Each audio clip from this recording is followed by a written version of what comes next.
Okay, Assalamualaikum warahmatullahi wabarakatuh dan salam sejahtera. Bersama saya Nurfaziatul binti Ramazan daripada Litigation Team Tetuan Asia dan Hisam. Okey, topik perbincangan kita pada hari ini adalah berkenaan dengan harta sepencarian, di mana jika dilihat sejarah lampau, harta sepencarian telah pun dianggap sebagai satu bentuk adat dalam masyarakat Melayu. Okay, kalau menurut adat pepatih, ianya disebut sebagai carian laki bini. Okey, persoalannya kini, adakah harta sepencarian ini diiktiraf oleh hukum syarak? Okay, walaupun harta sepencarian tidak dijelaskan oleh dalam apa-apa dalil nas, namun ulama masih lagi memperakuinya berdasarkan konsep uruf ataupun adat dan maslahah setempat. Okey, maka apabila sesuatu uruf ataupun adat itu diperakui baik oleh dan sesuai oleh undang-undang, maka ia akan menjadi peraturan yang perlu dipatuhi. Oleh itu, harta sepencarian telah pun dianggap sebahagian daripada undang-undang Islam. Jadi saya menjemput panel kita pada hari ini, Encik Lutfi Amir, untuk menerangkan lebih mendalam berkenaan dengan harta sepencarian. Okay. Assalamualaikum warahmatullahi wabarakatuh. Okay, nama saya Lutfi Amir Abdul Karim dan saya adalah salah seorang staff daripada Department Litigation untuk Asia dan Hisam. Baik, pertama sekali saya mengucapkan terima kasih kepada moderator. Okay, kemudian merujuk kepada soalan yang moderator utarakan, yang apakah yang dimaksudkan dengan harta pencarian. Baik, okey. Untuk hari ini, harta pencarian ni kita boleh bagi kita macam undang-undang ni terbahagi kepada dua. Pertama sekali dari segi prosedur dan dari segi undang-undang substantif.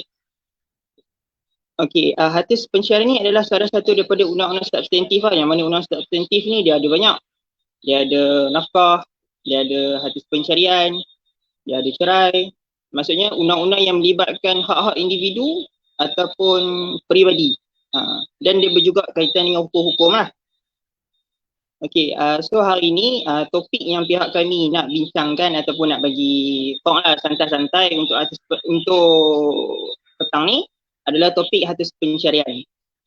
Okey, itu untuk hari inilah. Okey, kemudian terus ke soalan apa yang moderator cakap tadi, dia kata apakah yang dimaksudkan dengan harta pencarian. Okey. Sebelum kita nak faham apa itu harta pencarian, kita kena orang kata apa? Balik-balik kepada sejarah macam mana harta pencarian tu boleh. Sebab harta pencarian ni dia agak sedikit unik daripada undang-undang syariah yang lain macam mut'ah, macam fasah. Sebab harta pencarian ni dia tak dikitabkan di dalam kitab-kitab Arab. So harta pencarian ni dia asal-asalnya sejarahnya daripada adat. Dan adat dia tu ada Melayu yang di sekitar Nusantara. Okey, kemudian daripada adat tu dia jadi satu kebiasaan yang mana kemudian dia jadi uruf. Okey, kemudian yang uruf tu lah diambil ulama mengambil hukum yang mana ulama menggunakan konsep adat muhakkamah. Yang mana uruf ni kemudian dikanunkan di dalam undang-undang. Bila dikanunkan di undang-undang, dia praktis sampailah ke hari ini. So, kebanyakan untuk kes-kes harta pencarian, rujukan dia untuk mahkamah yang dah diputuskan kes-kes yang sebelum ni lah. Tu. Satu untuk harta pencarian. Okey, kemudian harta pencarian ni juga. Okey, sebelum tu, dalam perkahwinan, dia ada dua yang akan terbitan daripada perkahwinan ni. Pertama adalah anak dan kedua adalah harta. Yang anak ni dia melibatkan benda-benda yang emosi. Sebab tu dekat mahkamah syariah ada untuk tuntutan anak. So kalau macam anak ni selalu dia akan hakim akan check lah untuk apakah kebaikan untuk anak tersebut. Sebab anak ni dia melibatkan emosi. Tapi harta pencarian ni dia melibatkan harta kumpulan ataupun duit. Ataupun hasil-hasil yang suami isteri itu peroleh. Okey, itulah harta pencarian. Kemudian maksud harta pencarian juga, kalau nak detail lagi kita kena pergi ke section 2 enactment Undang-Undang Keluarga Islam Selangor. Okey, yang mana harta pencerian ni ditakdirkan sebagai harta yang diperoleh bersama oleh suami isteri semasa perkahwinan berkuat kuasa mengikut syarat-syarat yang ditentukan oleh hukum syarak. Okey, daripada takrif harta pencerian ni, dia ada beberapa keyword yang kita kena ambil perhatian. Pertama sekali, perkataan peroleh. Kedua, kena ambil semasa perkahwinan. Ketiga, keyword dia nak kena ambil hukum syarak. Okay, maksudnya, bila digabung-gabungkan, harta yang diperoleh oleh suami isteri dalam masa perkahwinan yang syarat-syaratnya ditentukan oleh hukum syarak. Maksudnya, kalau harta-harta dari, maksudnya sama ada suami ataupun isteri peroleh harta tu sebelum perkahwinan, dia tak termasuk dalam takrif harta pencerian ni. Okey, kemudian itu saja kot untuk serba sikit ringkas apakah itu harta pencerian dari segi sejarah dia dan dari segi takrifan dia mengikut section enactment pentadbiran enactment Undang-Undang Keluarga Islam Selangor. Okey. Okay, terima kasih Encik Lufi atas penerangan yang diberi. Okey, seperti yang kita bincangkan tadi, okey, harta pencarian ni dah termaktub dalam undang-undang. Jadi boleh Encik Lutfi terangkan bahagian mana enactment ataupun akta yang memperuntukkan tuntutan harta pencarian ini? Okey, berdasarkan kepada soalan tersebut, punca kuasa untuk harta pencarian ni dikanunkan adalah daripada enactment pentadbiran Selangor, yang mana seksyen itu seksyen 61/3B4, yang mana dalam enactment tersebut dia ada menyebutkan pembahagian atau tuntutan harta pencarian. Itu salah satu sumber lah punca kuasa dia. Kemudian daripada seksyen 2 dalam enactment Undang-Undang Keluarga Islam Selangor, seperti yang saya sebutkan tadi mengenai takrifan harta pencerian, itu pun adalah daripada salah satu punca kuasa. Kemudian enactment yang sama seksyen 122, yang mana dalam seksyen tu enactment tersebut dia menerangkan dalam tu ada beberapa kriteria macam mana mahkamah akan membuat pembahagian. Sama ada pembahagian selama rata, sama ada pembahagian 1/3 ataupun harta bawaan yang kemudiannya dimajukan, dan benda-benda tu saya akan sebut depan lagi lah. Okey. Kemudian daripada arahan amalan nombor 6 tahun 2003 dan arahan amalan nombor 4 tahun 2016. Yang mana arahan amalan kedua-dua ni dia menyebutkan lebih kurang macam ni lah.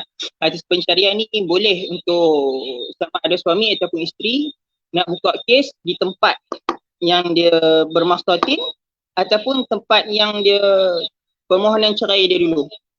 Macam contoh dia duduk Selangor, kemudian dia bercerai dekat Sabah. So dia boleh nak buat sama ada dekat Selangor ataupun Sabah. Kes harta pencarian. Okey, itu sajalah untuk soalan yang kedua. Okay, terima kasih Encik Lufi.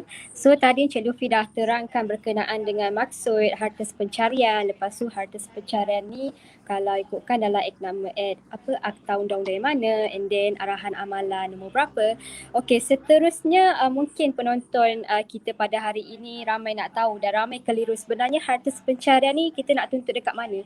Dekat mahkamah ke, dekat pejabat agama ke? So boleh Encik Lutfi terangkan dekat mana kita boleh tuntut harta pencarian ni? Okey, terima kasih moderator.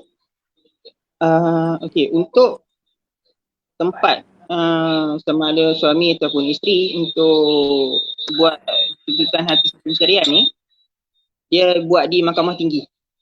Sebab punca kuasa tu dia datang daripada enactment pentadbiran seksyen 61 tadi. Yang mana seksyen tersebut dia adalah di bawah kuasa Mahkamah Tinggi. So kalau mana-mana pihak sama ada isteri ataupun suami ataupun pihak-pihak yang berkepentingan lah Maksudnya kalau dia nak buat tuntutan harta pencarian, dia kena buat tuntutan dekat Mahkamah Tinggi Syariah. Okey, kemudian itu dari segi apa? Dari segi taraf kariki lah, sebab Mahkamah Syariah ni dia ada Mahkamah Rendah, dia ada Mahkamah Tinggi dan dia ada Mahkamah Rayuan. So untuk harta pencarian ni dia terus ke Mahkamah Tinggi. Okey, kemudian mengenai prosedur secara ringkas lah. Untuk bagaimanakah permohonan harta pencarian ni dipohon untuk pihak tuntut harta tersebut. First sekali dari sudut, saya boleh pecahkan kepada 4 lah. Pertama sekali pra perbicaraan, yang kedua adalah perbicaraan, ketiga adalah part hujahan, dan keempat adalah keputusan. Pertama sekali dari sudut pra perbicaraan, hak ni sama ada plaintiff ataupun defendant. Kalau plaintiff, dia kena filekan lah saman dengan penyertaan tuntutan. Kemudian defendant akan membalas dengan pembelaan. Kemudian plaintiff kalau dengan izin dia akan masukkan pula jawapan kepada pembelaan. Okey, kemudian dalam masa yang sama juga kita akan filekan juga sekali dengan ikatan-ikatan dokumen yang berkaitan. Okey, dah settle untuk pra perbicaraan, dokumen pun dah settle, kita akan pergi ke perbicaraan. So dalam perbicaraan ni pihak-pihak kena terangkan kepada mahkamah bahawasanya dialah yang paling banyak sumbang ataupun dialah yang paling banyak sumbang ataupun dialah yang paling banyak usaha untuk memperoleh harta tersebut. Maksudnya suami dan isteri ni kena berlawan. Okey, contoh plaintiff, dia claim, dia kata dia rumah ni dia bayar, rumah ni loan atas nama dia. So dia kena buktikan sama ada dari segi dia bawa resip-resip ataupun dia bawa SNP ataupun statement bank ke. Sebab dalam perbicaraan ni dia ibarat penimbang. So kalau pihak suami ataupun isteri dia tinggi, kawan ni mesti rendah. Dia macam gitu, ditimbang. So siapa yang lagi tinggi, dialah yang akan dapat portion yang lagi banyak. Okey, kemudian settle untuk perbicaraan, kemudian akan masuk ke fasa hujahan. Fasa hujahan ni selalunya peguam yang akan buat hujahan, yang mana keterangan-keterangan yang disebut di dalam bicara tu akan disokong dengan autoriti-autoriti yang dipakai di dalam mahkamah syariah. Yang mana autoriti-autoriti tu dia antaranya lah Quran, hadis, kemudian kitab-kitab, kemudian kes-kes terdahulu, kemudian undang-undang bertulis, enactment, akta, kemudian satu lagi arahan amalan. So benda-benda ni lah yang peguam akan bancuh, akan susun semua tu berdasarkan keterangan pihak-pihak. Tengoklah kalau peguam tu dia belah plaintiff, dia akan buatlah hujahan yang akan favor ke belah plaintiff. Sebaliknya juga macam defendant lah. Kemudian habis ada hujahan, sampailah ke keputusan yang mana hakim setelah dia meneliti segala pleading ni yang pra perbicaraan tu. Maksudnya dia akan tengok dari segi penyertaan tuntutan, dia tengok dari segi pembelaan, kemudian dia tengok balik keterangan waktu bicara, kemudian dia nilai balik saksi-saksi, kemudian dokumen-dokumen yang kita submit waktu bicara dengan pra perbicaraan tu dah habis, hakim dia tengok semua, baru dia akan buat putuskan sama ada benda ni kita nak bahagi sama rata ke antara suami ataupun isteri, ataupun dia nak bahagi 1/3 saja ke, ataupun dia nak bahagi 2/3. Semua tu adalah bergantung kepada keterangan pihak-pihak. Okay. So itulah benda yang saya boleh simpulkan untuk soalan ni. Pertama sekali nak tuntut dekat Mahkamah Tinggi Syariah. Kemudian dari segi prosedur dia ada 4 prosedur. Pertama pra perbicaraan, dia ada bicara, dia ada hujahan dan dia ada keputusan. Habis semua tu baru hakim akan keluarkan perintah untuk harta pencarian.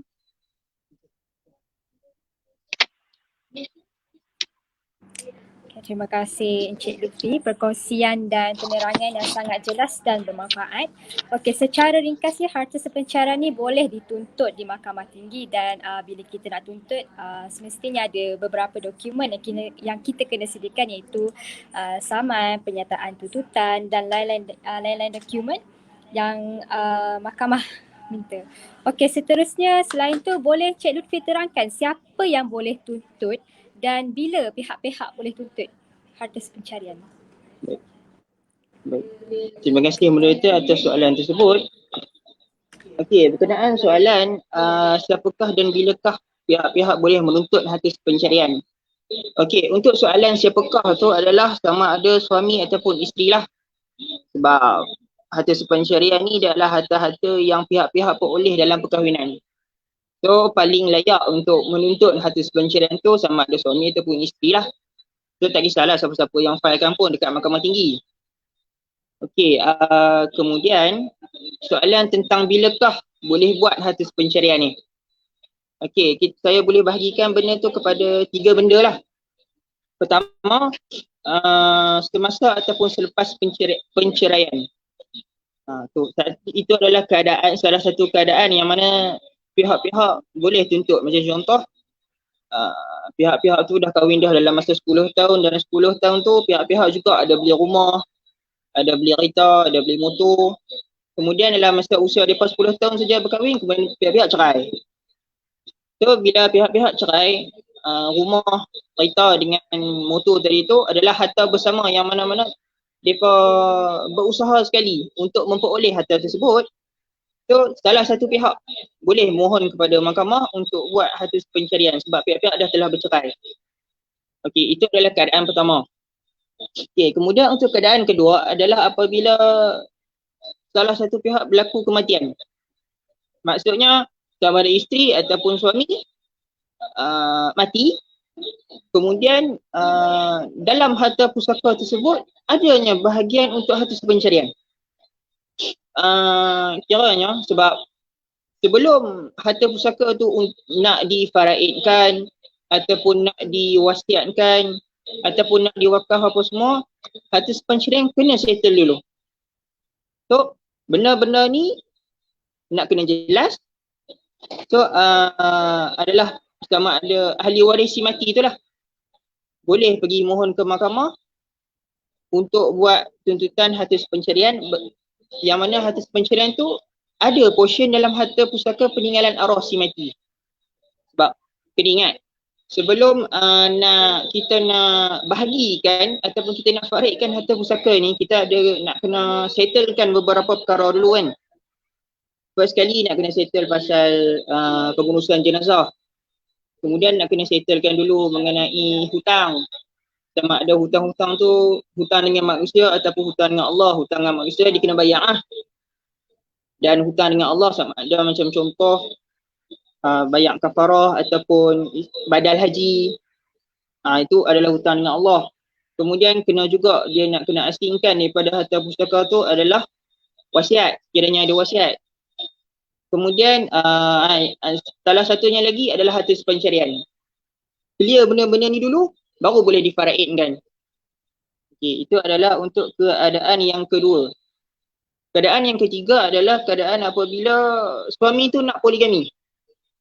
Maksudnya bila si isteri dengar kata suami dia nak poligami, so siap-siap dah si isteri tu boleh pergi tuntut dekat Mahkamah Tinggi Syariah untuk buat hadis pencarian atas alasan poligami. So nanti untuk walaupun pihak-pihak tak bercerai lagi, tapi disebabkan poligami, mahkamah membenarkanlah untuk siap-siap bahagi yang mana portion bahagian isteri dan yang mana bahagian portion untuk suami. Sebab nanti untuk poligami dia ada prosedur yang lain pula. Maksudnya sebelum nak bolehkan untuk poligami itu, harta pencarian ni kena settle dulu. Itulah. Okey, berdasarkan tersebut saya boleh simpulkan yang mana berdasarkan kepada soalan siapakah yang boleh tuntut harta pencarian, macam saya cakap tadi, orang-orang yang berkepentingan sama ada suami ataupun isteri. Dan jawapan kepada bilakah boleh membuat tuntutan harta pencarian tu ada 3 keadaan.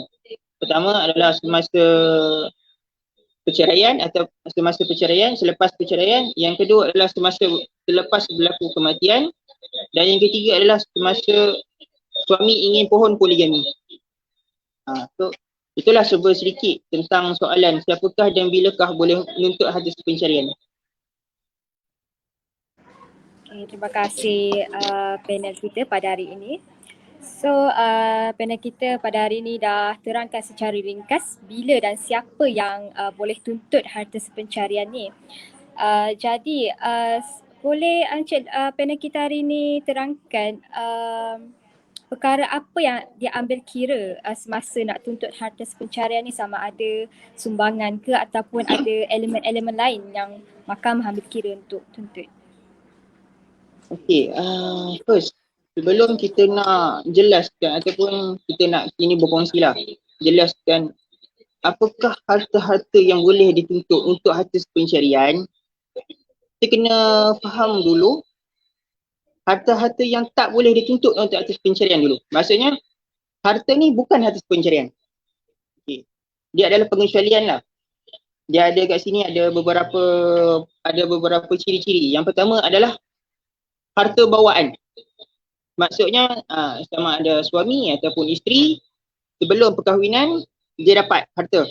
Sama ada orang bagi ataupun orang bagi hibah ke, ataupun dari segi pewarisan ke, sama ada suami ataupun isteri dia dapat sebelum pihak-pihak tu berkahwin. Itu dia dapat sebelum berkahwin, kemudian dia bawa kepada zaman alam dia berkahwin itulah dengan sama ada suami ataupun isteri. Okey, itu adalah sedikit sebanyak pasal harta bawaan. Yang mana harta bawaan ni pihak-pihak tak boleh tuntut. Sebab harta bawaan ni dia tak ada sumbangan. Pihak yang satu lagi tu dia tak ada sumbangan. Sebab harta bawaan ni salah satu pihak tu dah memiliki dia sebelum perkahwinan lagi. Itulah harta bawaan. Kemudian yang kedua adalah dari segi pemberian hadiah ataupun hibah. Maksudnya sama ada suami ataupun isteri tu sebelum pihak-pihak tu berkahwin ada orang menghibahkan tanah ataupun rumah. So, tak kisahlah harta-harta apa pun, maksudnya dari segi pemberian hadiah lah. Kemudian ketiga adalah melalui pewarisan pusaka. Maksudnya sebelum pihak-pihak ni berkahwin, contohlah sebelum suami ni berkahwin, sebelum tu dia ada kematian ayah ke ataupun ibu, yang mana dia ada anak lelaki, kemudian benda-benda tu dia dapat, macam contoh rumah dia dapat mewarisi sebab dia adalah anak lelaki. Sebenarnya rumah tu dia bawa sampai ke alam perkahwinan, itu adalah harta bawaan. So nanti kalau isteri nak pergi tuntut, kata ini adalah rumah, ini adalah harta pencarian, tapi sedangkan rumah tu suami dia dapat daripada arwah suami, daripada arwah bapa dia. So itu bukanlah harta pencarian. Okey, kemudian wujud perjanjian antara pasangan ataupun kata mudah dia mutual understanding. Kiranya contoh si suami dia beri kepada isteri, dia kata saya berikan kepada awak kereta ni, saya berikan kepada awak kereta ni. Okey, dia kena, dua-dua ni kena faham sama ada perkataan beri tu adakah maksud hibah, adakah perkataan maksud bagi pinjam. So benda-benda tu nak kena dibuktikan dulu lah, dan benda tu boleh dibuktikan waktu perbicaraan kelak lah. Okey, so benda-benda tu adalah benda yang dikecualikan daripada harta pencarian. Okey. Kemudian berdasarkan kepada soalan, harta-harta yang boleh yang akan dikira sebagai harta pencarian tu, kita kena refer balik dekat section 2. Section 2 definisi di dalam enactment tadi. Yang mana dalam enactment tadi secara ringkas dia ada menyebut pihak-pihak ataupun suami isteri peroleh harta tersebut dalam tempoh perkahwinan. Maksudnya dalam contoh dalam usia 10 tahun pihak-pihak ni kahwin, pihak-pihak ni mereka lah beli rumah bersama ataupun kongsi duit bersama ataupun dua-dua berhutang untuk bayar duit rumah. Kemudian sama ada boleh juga suami tu ada tanah, isteri tu ada tanah, suami tu lah yang mengusahakan tanah tersebut. Benda-benda tu dikira sebagai harta pencarian. Okey. Kemudian asas tuntutan harta pencarian ni saya boleh bahagikan kepada 4 lah, kepada 4. Pertama sekali, jenis harta. jenis harta ni kita boleh bahagikan kepada dua lah, sama ada satu harta ta'lih dan satu harta alih. Harta ta'lih ni lebih kurang macam rumah, tanah, maksudnya harta benda-benda yang kita tak boleh nak alih daripada satu tempat ke satu tempat. Kemudian harta ta'lih ni selain daripada tu lah, macam harta, motor, itulah adalah harta ta'lih. Kemudian yang kedua adalah kaedah perolehan. Sama ada perolehan tu pihak-pihak memperoleh harta tersebut sama ada melalui pembelian melalui wang ataupun dia berhutang ataupun pihak-pihak dia refinance balikkan rumah dia ke, kemudian dia beli. Itulah adalah tu salah satu jenis perolehan lah, dan benda-benda ni nak kena dibuktikan di mahkamah waktu sesi perbicaraan. Ataupun salah satu situasi lagi yang mana dia nak beli rumah tapi dia tak ada duit, dia pergi pinjam dekat family dia dulu duit untuk sama ada suami atau isteri bayar deposit untuk bayar rumah. Itu adalah yang kedua tentang kaedah perolehan. Kemudian antara asas lagi tuntutan adalah sumbangan. Okay. Sumbangan ni, dalam hadis pensyariah ni, elemen sumbangan adalah panggil keyword lah. Keyword, benda yang mahkamah betul-betul akan nilai sumbangan tersebut. Sama ada sumbangan tu dari sumbangan secara langsung ataupun sumbangan secara tak langsung. So daripada sumbangan ni lah probability kita nak dapat portion tu lebih ataupun portion tu kurang ataupun portion tu sama rata. Daripada sumbangan ni lah hakim akan menilai. So itu adalah daripada segi sumbangan. Kemudian yang keempat adalah tempoh masa perolehan. Macam contoh dalam perkahwinan pihak-pihak tu selama 20 tahun. Okay, dalam masa tempoh perkahwinan tu, contoh 20 tahun dia dah start dah beli rumah. Kemudian 10 tahun kemudian dia pula beli kereta. Kemudian 13 tahun pada tu dia pula mula start untuk beli motor. So tempoh masa perolehan harta tersebut kita tak boleh nak rangkum semua, dia ada perbezaan. Contoh untuk rumah 20 tahun. Untuk kereta 13 tahun, 7 tahun. Untuk motor 3 tahun. So setiap lamanya perolehan harta tersebut ataupun sumbangan, hakim akan mengambil kira tempoh masa tersebut. So nanti kalau macam contoh kalau kita nak appeal ke mahkamah, benda-benda tu bolehlah untuk kita buat macam satu fakta lah kita nak katakan dekat mahkamah.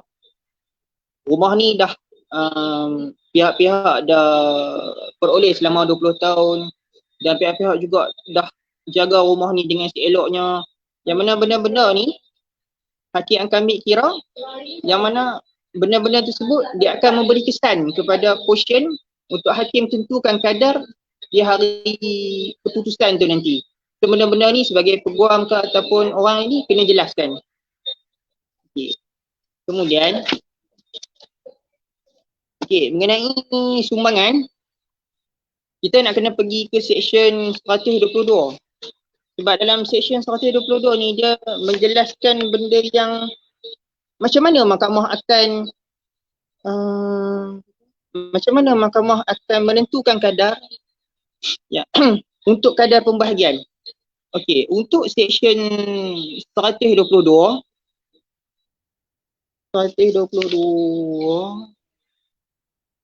okey, dalam seksyen 122 ni juga dia ada hakim akan menilai sama ada benda-benda tersebut untuk dibahagikan secara 50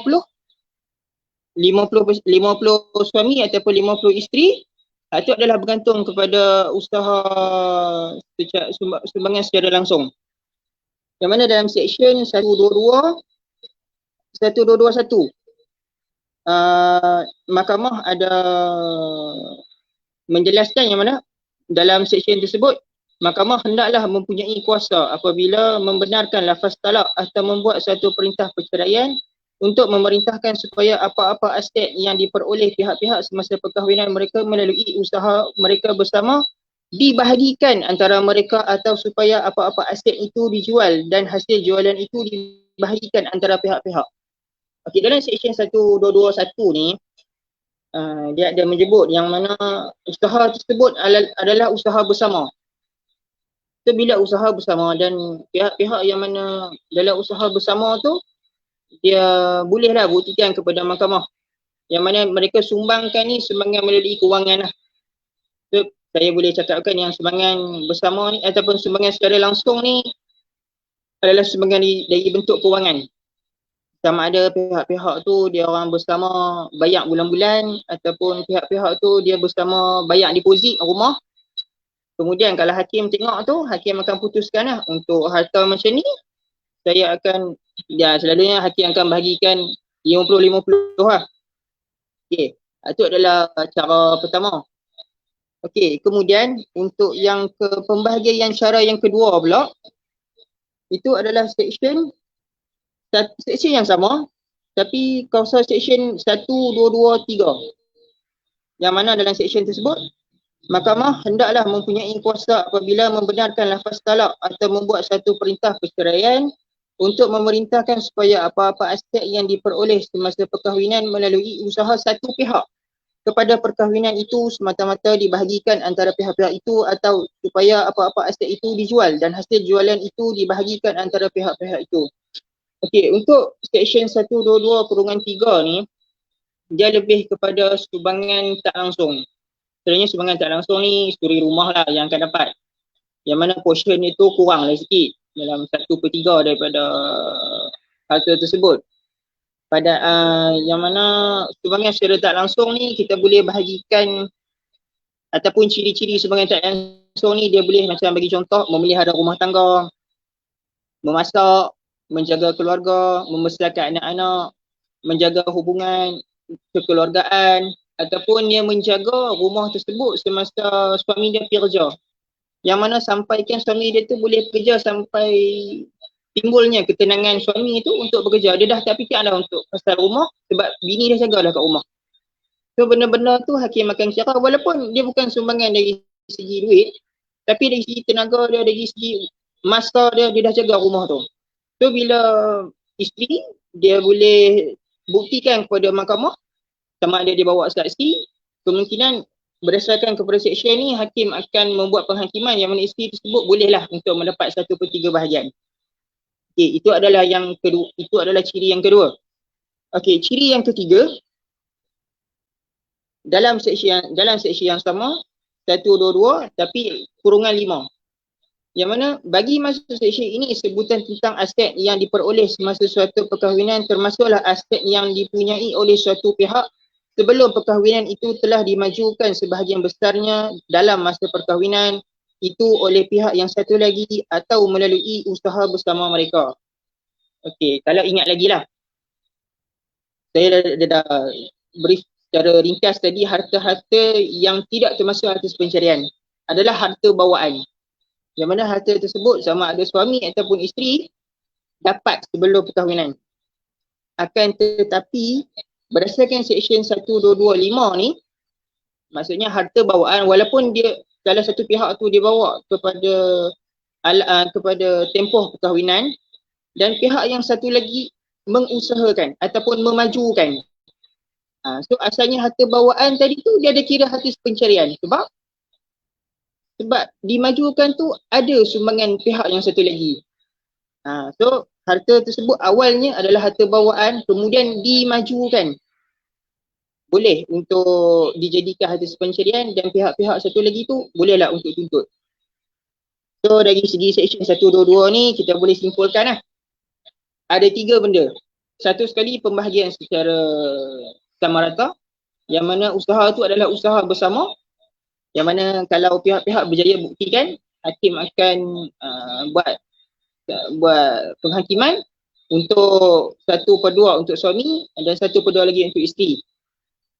Kemudian untuk situasi kedua dengan merujuk enactment yang sama adalah pembahagian secara 1/3. Yang mana kalau pihak-pihak tu dia boleh bagi keterangan ke mahkamah hanyalah sumbangan secara tak langsung. Yang sumbangan secara tak langsung tu macam menjaga rumah tadi yang macam saya explain, memasak, selalunya suri rumah lah.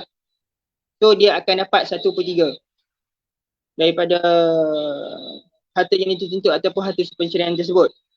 Okay, kemudian dari segi yang ketiga, harta bawaan yang dimajukan. So, harta bawaan yang dimajukan ni dia tengok juga daripada sumbangan. Sama ada kalau orang tu dia sumbangan secara tak langsung, dia akan dapat 1/3. Ataupun kalau dia bagi sumbangan secara langsung, dia akan dapat 1/2. Tapi untuk yang kategori yang ketiga ni adalah harta bawaan yang dimajukan. So itulah apa yang Seksyen 122 ni terangkan. Dan Seksyen 122 ni jugalah adalah orang jadi kata apa? Dia adalah satu prosedur lah yang hakim syar'i yang akan nilai dan akan buat keputusan berdasarkan seksyen ni. Berdasarkan kepada sumbangan-sumbangan pihak-pihak. Sama ada secara langsung ataupun tak langsung. Okey, itu serba ringkas lah berkenaan soalan tadi berkenaan apakah sumbangan langsung, apakah sumbangan tak langsung, kemudian apakah harta yang boleh dituntut sebagai harta pencarian, kemudian apakah itu kuasa mahkamah untuk memutuskan harta pencarian. Itulah serba sedikit apa yang diterangkan dalam Seksyen 122 tu. Okay. Terima kasih Encik Lutfi Amir. Okey, tadi Encik Lutfi Amir dah terangkan dengan jelas dan lebih mendalam berkenaan dengan harta pencarian. Jadi kita teruskan dengan soalan yang diajukan oleh penonton kita.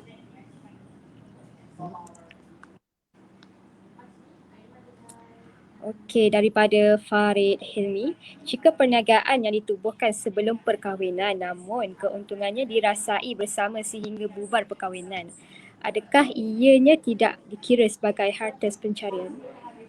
Boleh Encik Lutfi Amir terangkan? Jika perniagaan yang ditubuhkan sebelum perkahwinan bersama. Baik, baik, dan sekalian terima kasih kepada Encik Farid untuk tanya soalan tu. Baik, dalam situasi ini yang saya fahamnya dikatakan perniagaan tu saya tak jelas ni. Perniagaan tu dia usaha sebelah pihak ke usaha dua-dua belah pihak? Sebab kalau usaha sebelah pihak dia tak jadi harta pencarian. Sebab dia macam seolah-olah TWSP jugalah. Cumanya dari segi yang soalan tu yang faham saya, hasil keuntungan daripada perniagaan tu untuk dirasai kedua-dua belah pihak. So dia kena jelaskan perniagaan tu ada tak sumbangan satu pihak tu lagi. So kalau ada sumbangan sebelah pihak tu baru boleh dikira sebagai harta pencarian. Okey, terima kasih Encik Lutfi Amir. Bolehkah isteri yang tidak bekerja menuntut harta pencarian? Jika boleh, atas alasan apa? Daripada Puan Syukriyah Yusof. Okey, isteri tidak bekerja untuk pencarian boleh? Macam yang saya sebutkan tadi untuk Seksyen 122 3. Yang mana dalam seksyen tersebut dia menjelaskan tentang sumbangan tak langsung. Macam contoh kalau yang bagi saya contoh tadi rumah lah. Si suami bekerja, si isteri duduk rumah, dialah yang menjaga rumah tersebut, dialah yang memasak, dialah yang menjaga anak, dan dia sepenuh masa duduk di rumah tersebut untuk menjaga sampai suami itu boleh bekerja dengan tenang. So nanti bila ke mahkamah, kita akan tekankan mengenai isu sumbangan secara tak langsung lah. Yang mana sumbangan secara tak langsung tu, mahkamah selalunya akan membuat pembahagian secara 1/3 kepada isteri yang tak bekerja tersebut. Tapi kena buktikan lah. Dan buktikan tu sama ada bawa saksi lah selalunya. Untuk support kita punya evidence yang katakan kita ni ada usaha sumbangan secara tak langsung terhadap rumah tersebut. Okay, terima kasih Encik Lutfi Amir. Okay, sekiranya dah bercerai masih boleh tuntut harta pencarian ke? Daripada Cik Joanna. Okey, sekiranya telah bercerai, okey, memang boleh pun tuntut sebab harta pencarian ni untuk tuntut salah satu masa untuk sesuai yang tuntut harta pencarian adalah bila berlakunya perceraian lah. Sebab macam saya yang terang secara ringkas tadi, harta pencarian ni boleh dituntut dalam 3 keadaan: semasa ataupun selepas perceraian, kemudian semasa berlaku kematian, dan satu lagi semasa si suami buat poligami. So berdasarkan soalan tadi, adakah boleh tuntut perceraian? boleh menuntut harta pencerian selepas perceraian? Boleh lah jawapan dia. Okay, terima kasih Encik Lutfi. So sekarang ni kita dah sampai ke penghujung rancangan. Saya ucapkan terima kasih kepada panel kita pada hari ini dan penonton. Kalau ada rezeki kita akan berjumpa lagi. So sekiranya ada keterangan ataupun perkongsian pada hari ini yang kurang jelas, jadi penonton boleh hubungi kami dan jangan lupa like dan share video. Okay, sekian, terima kasih.